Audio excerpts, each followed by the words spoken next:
Explicación de temas a trabajar. Lisette, elementos básicos de la geometría. Natalie, clasificación de ángulos por su medida. Alejandro, clasificación de ángulos por su posición y sus características. Valeria, ángulos entre dos paralelas y una transversal. Saraí, aplicaciones del tema en la vida cotidiana. Iván, problemas en el que aplique el tema. ¿Alguna vez te has preguntado cuáles son los elementos básicos de la geometría? Vamos a desglosarlo. En primer lugar, tenemos el punto. Piense en ello como la punta de un lápiz, es una ubicación en el espacio que no tiene tamaño. A continuación, tenemos la línea. Es una colección de puntos que se extiende infinitamente en ambas direcciones. Por último, tenemos el avión. Es una superficie plana que se extiende infinitamente en todas las direcciones. Clasificación de ángulos por su medida. Ángulo agudo. Un ángulo agudo es aquel que su ángulo mide menos de 90 grados. Ángulo recto es aquel que su ángulo mide exactamente 90 grados. Ángulo obtuso es aquel que su ángulo mide más de 90 grados, pero menos de 180 grados. Ángulo llano es aquel que su ángulo mide exactamente 180 grados. Ángulo convexo es aquel que su ángulo mide menos de 180 grados. Ángulo cóncavo es aquel que su ángulo mide más de 180 grados. Ángulo nulo es aquel que su ángulo mide 0 grados.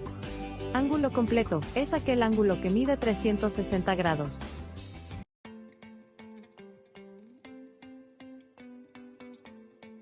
Los ángulos consecutivos comparten un vértice y un lado. Piensa en abrir un ventilador poco a poco a la vez. Los ángulos adyacentes comparten un lado común y forman una línea recta. Estos ángulos también se conocen como suplementarios. Los ángulos opuestos comparten un vértice, pero sus lados son extensiones entre sí. Puedes verlos fácilmente porque se ven como una X. ¿Alguna vez te has preguntado sobre los ángulos formados por dos rectas paralelas y una transversal? Uno de los conceptos clave son los ángulos correspondientes. Estos ángulos son congruentes, lo que significa que tienen la misma medida. Otro concepto importante son los ángulos alternos internos. Estos ángulos se ubican en lados alternos de la transversal y dentro de las líneas paralelas. Los ángulos alternos externos también son significativos. Estos ángulos se ubican en lados alternos de la transversal y fuera de las líneas paralelas.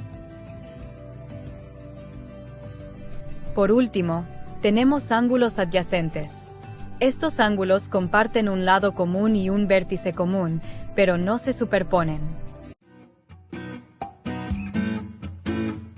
Al conducir, usamos la geometría para estimar distancias, calcular ángulos de giro y maniobrar de manera segura por las calles. Por ejemplo, estimamos la distancia que nos separa de otros vehículos para evitar colisiones, y calculamos el ángulo del volante necesario para tomar una curva cerrada. Las recetas a menudo incluyen instrucciones que implican medidas geométricas, como tazas, cucharadas o pies cuadrados. Al seguir una receta, usamos la geometría para medir los ingredientes correctamente y asegurarnos de que las proporciones sean las correctas. Esto es esencial para obtener los resultados deseados en la cocina. Bienvenida. Resolvamos juntos algunos problemas matemáticos.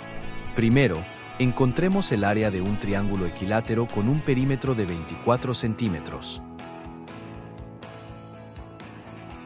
Para encontrar el área, necesitamos calcular la longitud de un lado. Entonces, podemos usar la fórmula para el área de un triángulo equilátero. Ahora, encontremos el volumen de un cilindro con una altura de 10 metros y un radio de 3 metros.